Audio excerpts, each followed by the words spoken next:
The history of ornamental gardening may be considered as aesthetic expressions of beauty through art and nature, a display of taste or style in civilized life, an expression of an individual's or culture's philosophy, and sometimes as a display of private status or national pride, in private and public landscapes. Introduction. Forest gardening, a plant-based food pro-system, is the world's oldest form of gardening. Forest gardens originated in prehistoric times along jungle-clad riverbanks and in the wet foothills of monsoon regions. In the gradual process of families improving their immediate environment, useful tree and vine species were identified, protected and improved, whilst undesirable species were eliminated. Eventually foreign species were also selected and incorporated into the gardens. The enclosure of outdoor space began in 10,000 BC. Though no one knows the specific details of the first garden, historians imagine the first enclosure was a type of barrier for the purpose of keeping out animals and marauders.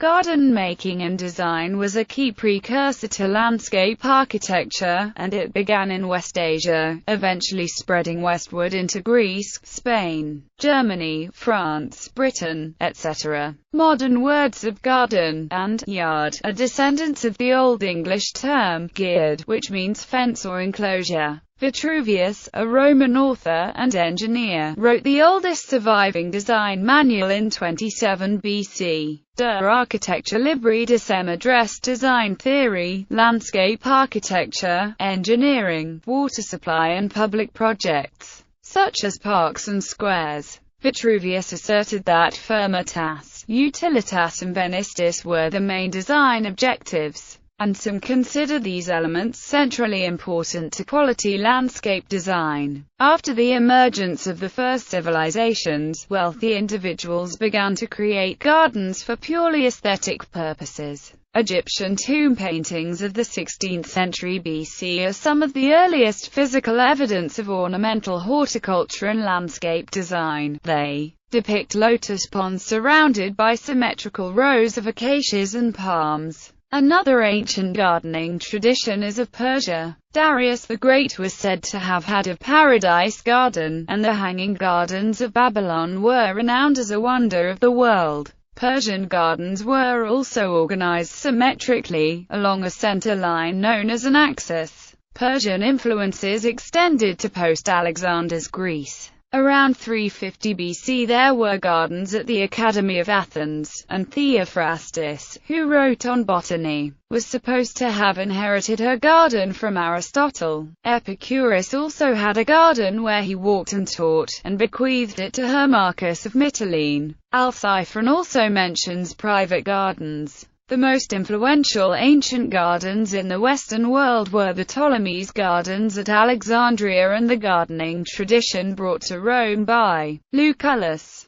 Wall paintings in Pompeii attest to elaborate development later. The wealthiest Romans built extensive villa gardens with water features, topiary and cultivated roses and shaded arcades. Archaeological evidence survives at sites such as Hadrian's Villa. Byzantium and Moorish Spain kept garden traditions alive after the 4th century and the fall of Rome. By this time, a separate gardening tradition had arisen in China, which was transmitted to Japan, where it developed into aristocratic miniature landscapes centered on ponds and separately into the severe Zen gardens of temples. In Europe, gardening revived in Languedoc and the Ile-de-France in the 13th century. The rediscovery of descriptions of antique Roman villas and gardens led to the creation of a new form of garden, the Italian Renaissance garden in the late 15th and early 16th century. The first public parks were built by the Spanish crown in the 16th century, in Europe and the Americas.